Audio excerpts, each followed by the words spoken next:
प्रणाम सतगुरु बाबा। मेरा सवाल है कि एक साधक जो ओमकार को सुनता है उसको क्या बाहर की परिस्थिति छू सकता है? जो व्यक्ति ओंकार श्रवण में लीन है उसके भी कई सोपान हो सकते हैं। एक ओंकार का श्रवण वैसा है, कोई व्यक्ति शत्रु भाव से सुन रहा है, उसने कोई साधना नहीं की थी, कुछ नहीं किया था, यूं ही कभी सन्नाटे में चुपचाप अकेले बैठे बैठे उसको आवाज सुनाई पड़ने लगी, वो घबरा गया, सोचा ये कैसी आवाज आ रही है, कहीं कोई बीमारी तो नहीं हो गई। डॉक्टर के पास चला गया दिखाने, डॉक्टर को भी समझ में नहीं आया इसको कौन सी आवाज आ रही है। उसने स्पेशलिस्ट के पास भेज दिया, स्पेशलिस्ट ने ईएनटी वाले के पास भेज दिया, ईएनटी वाले ने कई साल तक इलाज किया, ठीक नहीं हुआ तो उसने फिर साइकेट्रिस्ट के पास भेज दिया कि आदमी का दिमाग खराब हो गया, कहता है आवाज आ रही है। 20 साल हो गए इस व्यक्ति को इलाज कराते कराते, ये पूरी तरह से कन्विंस हो चुका है, हिप्नोटाइज्ड हो चुका है कि कोई भयंकर बीमारी है, बड़े बड़े डॉक्टर उसका इलाज नहीं कर पा रहे, और अंत में साइकेट्रिस्ट ने लेबल लगा दिया कि तुमको डिप्रेशन की बीमारी है। अब डायग्नोसिस भी हो गई कंफर्म, वो डिप्रेशन की दवाइयाँ खा रहा है। वो भीतर से एक लड़ाई है कि कैसे आवाज बंद हो जाए। श्रवण तो इसको हो रहा है लेकिन शत्रु भाव से हो रहा है। एक दूसरा व्यक्ति है जो नाथ की आवाज सुन के घबरा गया, भयभीत हो गया कि अरे कहीं कोई भूत प्रेत तो नहीं, ये कौन आवाज दे रहा है। ओशो ने जिक्र किया है एक प्रवचन में कि एक सज्जन आए, वो कहने लगे कि भगवान अब मैं ध्यान नहीं करूंगा, मैं तो पूरी तरह घबरा गया हूं। उनका क्या हुआ? उन्होंने कहा कि जैसे ही मैं शांत होता हूं ध्यान में, निर्विचार अवस्था आती है, ऐसा लगता भूत प्रेत मेरे पीछे पड़े, भाए भाए भाए भाए की आवाज शुरू हो जाती है। उनका वो भाए भाए नहीं है, वो साए साए है, सन्नाटे की आवाज। संतों ने जिसको अनहदनाथ कहा है, ओंकार की ध्वनि है। वो कहने लगे नहीं ओंकार वोंकार कुछ नहीं, भाए भाए। ओशो उनका तुम्हारे भीतर भय है, वो भय और साए साए मिलकर भाए भाए बन गए। अब इस व्यक्ति ने एक धारणा बना ली है कि भूत प्रेत पीछे पड़े हैं। ओंकार श्रवण तो हो रहा है लेकिन ये बेचारा अपनी जान बचा के भाग रहा है। वो भाग तो पाएगा नहीं, वो ध्वनि तो सर्वव्यापी है, वो जहां जाएगा कुछ देर के लिए भूल सकता है, कहीं कोलाहल में बाजार में खो जाए, 3 घंटे फिल्म देख ली, उसमें भूल भाल गए हल्ला गुल्ले में, जैसी फिल्म खत्म होगी भाई भाई पीछे खड़ी है, घबरा जाएगा, ये डूब नहीं पाएगा। इसके लिए सौभाग्य साबित नहीं हुई बल्कि दुर्भाग्य ही बन गई। तो एक शत्रुतापूर्ण, एक भयपूर्ण श्रवण, इसके जीवन में कोई परिवर्तन रूपांतरण नहीं होगा। एक तीसरा व्यक्ति है, ओंकार श्रवण तो कर रहा है, वो उसको पता भी है कि यह ओंकार की ध्वनि है, लेकिन वो ऐसे सुनता है उपेक्षापूर्ण, इनडिफरेंस, हमें कोई लेना देना नहीं। ठीक है, गुरुदेव ने कहा है कि सुनना तो सुन लेते हैं, एक ड्यूटी जैसी वो निभा रहा है। जैसे पति पत्नी की आवाज सुनता है, पत्नी पति की सुनती है, बस ऊपर ऊपर से औपचारिक ड्यूटी निभा रहे, ऐसा लग रहा है कि सुन रहे हैं, सुन कुछ नहीं रहे। वो महिलाएं तो और गजब है, परमात्मा ने 2 छेद कान में बनाए हैं, और भी 2-4 छेद बनवा लेती हैं। कितने ही छेद बनवा लें, सुनती बिल्कुल नहीं। ऊपर से दिखा रहे हैं कि आपकी बात सुन रहे हैं, लेकिन भीतर से एक रेजिस्टेंस है, बीच में एक दीवार खड़ी है। हमको पता है आदमी तो गलत ही बोलता है, जो बोलता है, आज तक एक सही बात नहीं बोली, इसकी क्या सुनना है। और दूसरी तरफ से भी वही भावना है, पति पत्नी एक दूसरे को सुनने लायक मानते ही नहीं। खूब अच्छे से पता है कि आज तक अकलमंदी की एक बात नहीं कही, कुछ बेवकूफी की बात ही होगी, तो भीतर से एक कान में पर्दा पड़ा हुआ है कि सुनना नहीं है। सिर्फ ऊपर से दिखावा कर रहे हैं, एक ड्यूटी निभा रहे हैं। कुछ लोग ओंकार की ध्वनि को ऐसा सुनते हैं तो शत्रुतापूर्ण तो नहीं है, स्पष्ट रूप से भयभीत भी नहीं है, मगर उपेक्षापूर्ण है। हमें कुछ लेना देना नहीं, बस सुन लो, ऐसा लगे कि सुन रहे हो और एक्चुअली कोई सुनना हो नहीं रहा। आपके विचार आपके भीतर जो कि त्यों चले जा रहे हैं। ऊपर ऊपर से आप केवल दिखावा कर रहे हैं, पाखंड कर रहे हैं कि तुम्हारी बात सुन रहा हूं। कोई व्यक्ति ओंकार की ध्वनि को ऐसा सुन सकता है। अब पॉजिटिव आयाम समझना, कोई व्यक्ति ओंकार की ध्वनि को एक मैत्रीपूर्ण तरीके से, एक फ्रेंडलीनेस की भावना पीछे छुपी उस ढंग से सुनता है। अब यहां से गहराई आनी शुरू हुई। उसने किसी सदगुरु से सुना है, किसी शास्त्र में उसने पढ़ा है कि प्रेम भाव से अनहतनाथ को सुनना। लेकिन याद रखना, ये प्रेम भाव अचानक तो पैदा नहीं हो जाएगा। जो व्यक्ति अपने सामान्य जीवन में प्रेम पूर्ण था, वही व्यक्ति प्रेम पूर्वक अनहतनाथ को सुन सकता है। जो जिंदगी में हर जगह ईर्ष्या और वैमनस्य और अहंकार और क्रोध और भय के साथ जी रहा था, वो उन्हीं भावनाओं को ओंकार पर आरोपित करेगा।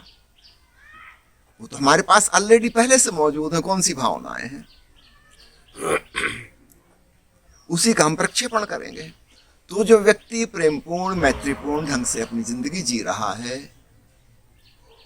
केवल ऐसा व्यक्ति ही ओंकार श्रवण में भी प्रेमपूर्ण हो सकेगा। क्योंकि वो पक्षी की आवाज को भी प्रेम पूर्वक सुनता था, वो हवा की सरसराहट को भी प्रेम पूर्वक सुनता था, वो नदी की कलकल के प्रति भी प्रेमपूर्ण था। नदी से मुझे याद आ गया, ओशो की एक प्रिय किताब है, हरमन हेस के द्वारा लिखी गई, उसका शीर्षक है सिद्धार्थ। उस पर एक फिल्म भी बनी थी। सिद्धार्थ में कहानी है गौतम बुद्ध के जमाने की। सिद्धार्थ नाम का एक युवक है और उसका एक दोस्त है गोविंद। वे दोनों ही छोटी उम्र में ही सत्य की खोज में उत्सुक हो जाते हैं, जगह जगह भटकते हैं। गोविंद और सिद्धार्थ दोनों भगवान बुद्ध के पास भी पहुंचते हैं। गोविंद भिक्षु बन जाता है, दीक्षा ले लेता है, लेकिन सिद्धार्थ भिक्षु नहीं बनता। वो लौट के कहीं और जा रहा होता है, एक नदी क्रॉस करता है, वहां जो मल्लाह है नदी चलाने वाला, वो उससे काफी प्रभावित हो जाता है और उससे निवेदन करता है कि मैं आपके पास ही रुक जाऊं। उसने कहा बहुत अच्छा होगा, मैं अकेला ही हूं, छोटी सी झोंपड़ी है पर पर्याप्त जगह है, 2 लोग रह सकते हैं, तुम यहीं रहो। तो ये वहीं रहने लगता है, उसकी नाव चलाने में मदद कर देता है। दिन में 2-4 बार यात्री कोई आते जाते हैं, बस कोई ज्यादा आना जाना नहीं होता। तो ये मल्लाह का हेल्पर बन गया और बाकी फुर्सत के समय वहीं नदी किनारे बैठा रहता। कुछ करने को तो है नहीं खास, नदी की आवाज हो रही है, सुनता है सुनता है सुनता है। सालों साल बीत जाते हैं। कहानी के अंत में बताया जाता है कि गोविंद, जिसने भिक्षु बन के बहुत तपस्या की, त्याग किया, साधना की, बुद्ध का अनुगमन किया, उसे आत्मज्ञान हासिल नहीं हो पाता। और सिद्धार्थ को जो केवल नदी की आवाज सुनता रहा था, उसको आत्मज्ञान प्राप्त हो जाता है। सवाल ये कि हम क्या सुन रहे हैं। नदी की आवाज सुन के भी आत्मज्ञान प्राप्त हो सकता है और भगवान बुद्ध की आवाज सुन के भी हो सकता है ना हो। तो सवाल नदी और बुद्ध का नहीं है, सवाल ये जो श्रोता है इसका है, ये किस भाव दशा से सुन रहा है। कई बार ऐसा होता है कि एक व्यक्ति के सामने हमारा अहंकार प्रबल हो जाता है। एक नदी के सामने क्या खाक अहंकार होगा। नदी कोई व्यक्ति तो है नहीं, मनुष्य तो है नहीं, वहां हो सकता है तुम ज्यादा रिलैक्स हो जाओ। और ऐसा उस कहानी में हुआ।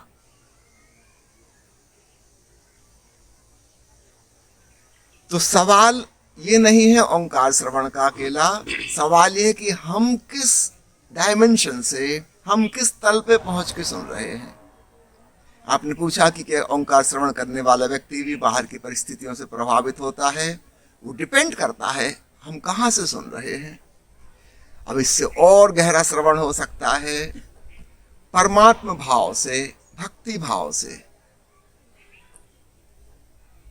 यह ध्वनि कोई साधारण ध्वनि नहीं है, यह समस्त अस्तित्व का संगीत है, सेलेस्टियल म्यूजिक। आस्तिक की भाषा में यह ईश्वर का स्वर है। सूफी कहते हैं यह अल्लाह की आवाज है, सदाए आसमानी। महर्षि पतंजलि कहते हैं योग शास्त्र में तस्य वाचकः प्रणवः। वो जो प्रणव है, ओंकार की ध्वनि है, वह परमात्मा का वाचक है, उसका प्रतीक है। अगर कोई व्यक्ति इस भाव से सुनेगा वह पराभक्ति में लीन हो जाएगा। शांडिल्य सूत्र पर समझाते हुए अथा तो भक्ति जिज्ञासा के पहले प्रवचन में ही ओशो ने बताया है प्रीति के 4 रूप। एक अपने से छोटों के प्रति स्नेह, वात्सल्य, ममता की भावना। एक अपने बराबर वालों के प्रति मैत्री, प्रेम की भावना। तीसरी अपने से बड़ों के प्रति सम्मान, आदर, श्रद्धा की भावना। और चौथी भक्ति।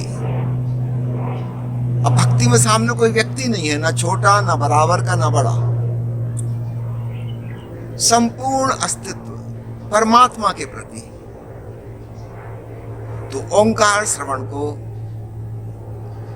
पराभक्ति कहा है। बाकी की सारी भक्तियां गौणी भक्ति हैं, वो असली भक्ति नहीं है। श्रद्धा भी गौणी भक्ति है, क्योंकि भी उसमें सामने की व्यक्ति है, चाहे वो देवी देवता हो, चाहे आपकी कल्पना हो, चाहे सदगुरु हो, है तो एक व्यक्ति। वहां भी हम 100% नहीं छोड़ पाएंगे।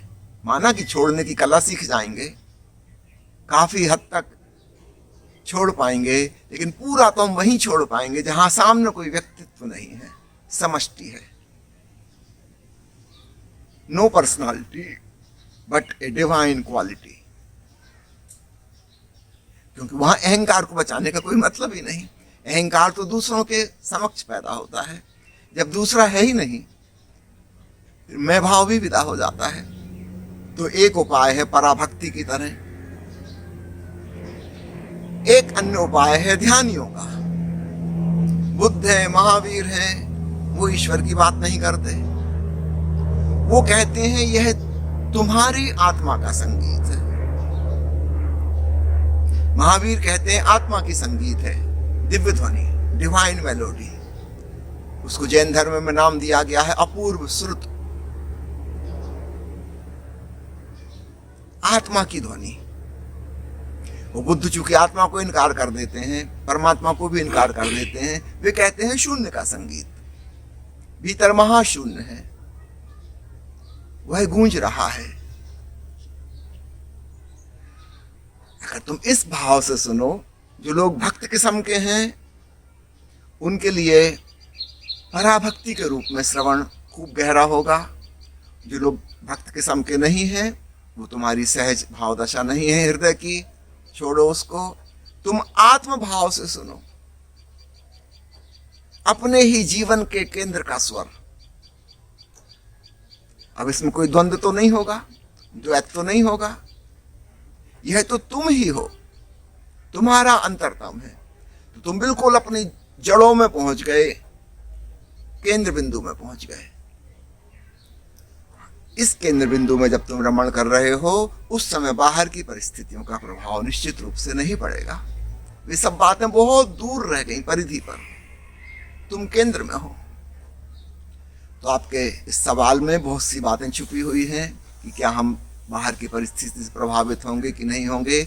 सवाल ये कि हम कहाँ खड़े होकर सुन रहे हैं। ये बहुत सारे तल मैंने आपसे कहे। तो या तो महाशून्य के संगीत में तुम खो ही गए, तुम भी नहीं बचे, शून्य हो गए, यू डिसअपियर्ड। अब प्रभावित कौन होगा? कोई बचा ही नहीं। या परमात्मा का परम संगीत। जब तुम्हें यह पता चला, तुम्हें यह भी पता चला कि दूसरे जो हैं उनके भीतर भी वही परमात्मा सर्वव्यापी। ध्यानी को केवल अपने भीतर का पता चला, वो आत्मरमण में डूब गया या शून्य में खो गया। अब अहंकार उसका बचा नहीं जो प्रभावित होता था। भक्त प्रभु के संगीत में लौलीन हो गया और उसे यह पता चला कि जो मेरे भीतर है वही सर्वव्यापक है, सबके भीतर वही है। और तब प्रभाव खत्म हो गए, क्योंकि एक ही है। वही उस तरफ से कुछ कर रहा है, इस तरफ से कुछ कर रहा है। एक लीला, एक खेल चल रहा है। राम में भी वही, रावण में भी वही। वो जो हमारी गंभीरता थी घटनाओं के प्रति, वो अचानक गायब हो गई। खेल समान, लीलावत सब चीजें हो गई। अब वह भी प्रभावित नहीं होगा। तो इतनी गहराई में आज की चर्चा को यहीं समाप्त करते हैं। एक और छोटी सी बात आपसे कहूंगा।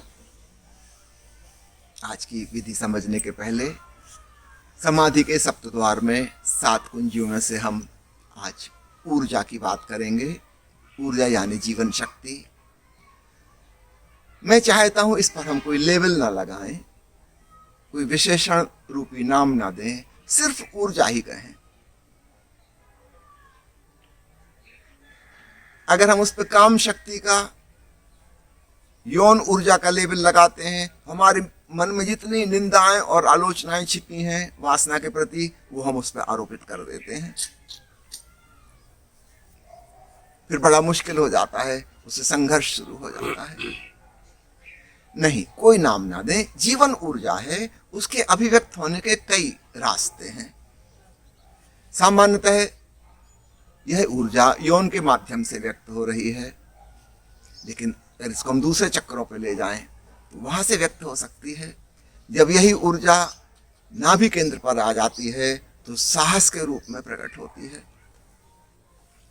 यही ऊर्जा जब हृदय चक्र पे आ जाती है तो वो प्रेम और करुणा के रूप में बहने लगती है। वही ऊर्जा जब कंठ चक्र पर विशुद्ध में आ जाती है तो सुंदर अभिव्यक्ति की कलाएं विकसित हो जाती हैं। हो सकता है कोई व्यक्ति बोलने में कुशल हो जाए, कोई गीत गाने में कुशल हो जाए, कोई संगीत बजाने में, कोई चित्रकला में, कोई मूर्ति कला में, कोई नृत्य कला में। कई प्रकार के एक्सप्रेशन हो सकते हैं। वही ऊर्जा और ऊपर उठे, छठवें चक्र पे पहुंचे, बड़ा विवेक उत्पन्न हो जाता है, विस्डम। वही ऊर्जा और सहस्त्रार पे पहुंचे तो परम चैतन्य समाधि फलित हो जाती है। प्रकृति ने जितना इंतजाम किया है वो सिर्फ इतना ही है कि हम रिप्रोडक्शन करते रहें, अपनी जाति को बचाए रखें। हर पशु पक्षी, पेड़ पौधा, मनुष्य सभी वही कर रहे हैं। प्रकृति का काम यहाँ पे चल जाता है। आप भोजन कर लो, अपने शरीर को बचा लो, और इसके पहले कि आप मिट्टी में मिलो, अपने जैसे और संतान पैदा कर जाओ ताकि आपकी जाति चलती रहे। यह प्रकृति का काम खत्म हो जाता है। इसके आगे अगर कुछ विकास करना है, it is your own personal responsibility. प्रकृति से मदद मिलेगी लेकिन निर्णय आपका होगा। अतीत में 2 प्रकार की निष्ठाएं अध्यात्म के जगत में रही हैं। एक योग की निष्ठा है और दूसरी सांख्य की निष्ठा है। गीता में भगवान कृष्ण बार बार इन 2 शब्दों का प्रयोग करते हैं। दोनों निष्ठाओं को समझना। योग कहता है कि हम प्रयास के द्वारा, शरीर की किन्हीं क्रियाओं से, सांस की प्रक्रियाओं से, आसन के द्वारा, मुद्राओं के द्वारा ऊर्जा को ऊपर भेज सकते हैं। ये पंप करने जैसा है। अंडरग्राउंड वाटर है, वहां हमने एक सबमर्सिबल पंप लगा दिया, वो पानी को ऊपर टंकी में भेज रहा है। सांख्य की निष्ठा दूसरे प्रकार की है। वो कहते हैं कुछ करने का सवाल नहीं है, तुम केवल साक्षी चैतन्य होते जाओ, ऊर्जा अपने आप ऊपर आ जाएगी। ऊर्जा को धक्के नहीं मारना है, वो खुद खिंच के आ जाएगी। ये ऐसा है जैसे हमने एक वैक्यूम पंप लगाया है टंकी में। टंकी में वैक्यूम पैदा हो गया और नीचे से जो पाइपलाइन जुड़ी थी उससे पानी रश करके दौड़ा और टंकी में चढ़ गया। तो दोनों प्रकार से ये संभव है, हम नीचे से धक्का मारें ऊपर भेज दें या ऊपर से खींचें। योग कहता है हम अपने शरीर के प्रक्रियाओं से, सांस की प्रक्रियाओं से, योग से, मुद्राओं से शक्ति को ऊपर भेज देंगे तो साक्षी भाव सध जाएगा। सांख्य वाले कहते हैं कि हम साक्षी भाव साध लें, ऊर्जा अपने आप ऊपर आ जाएगी। ओशो ने हमें ये दोनों बातें बताई हैं और हम लोग महासौभाग्यशाली हैं, हम दोनों का इकट्ठा उपयोग क्यों ना कर लें।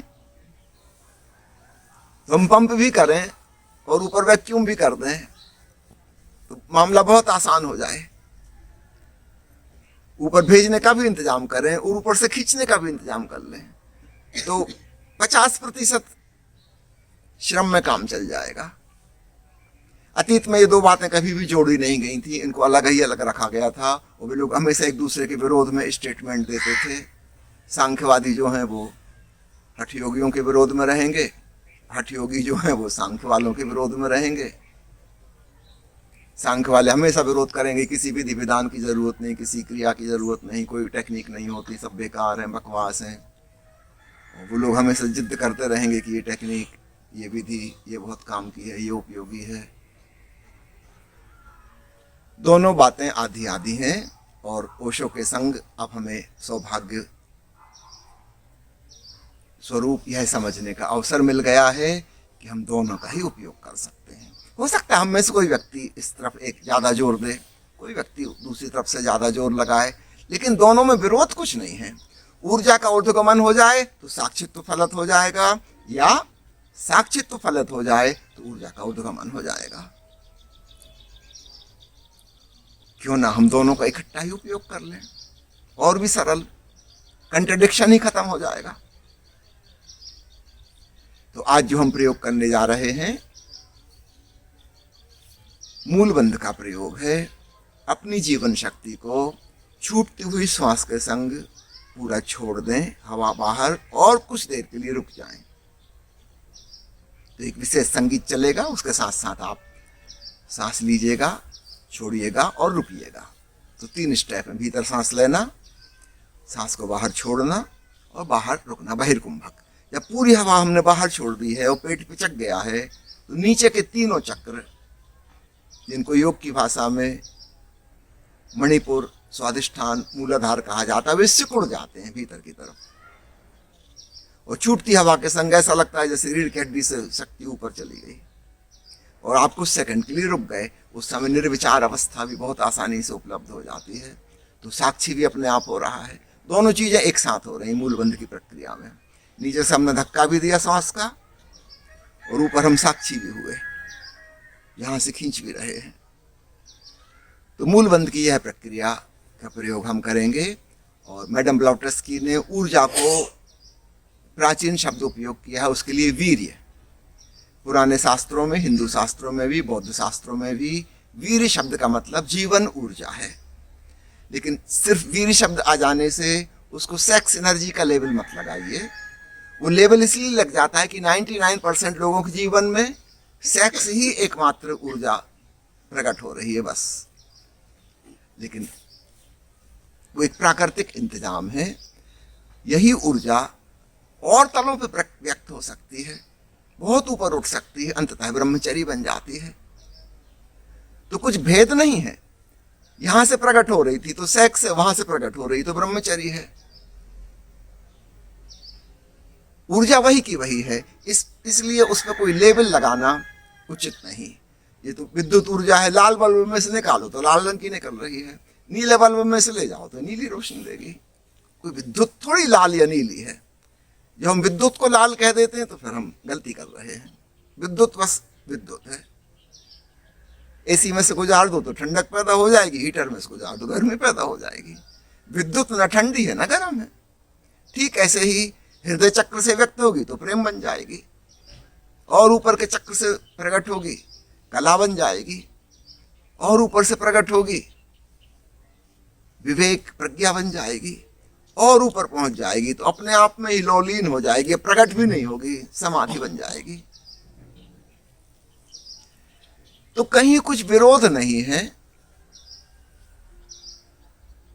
तो मैडम ब्लाउटस्की जब कहती हैं वीर, उसको अपनी साधारण भाषा में हम कहेंगे लाइफ एनर्जी।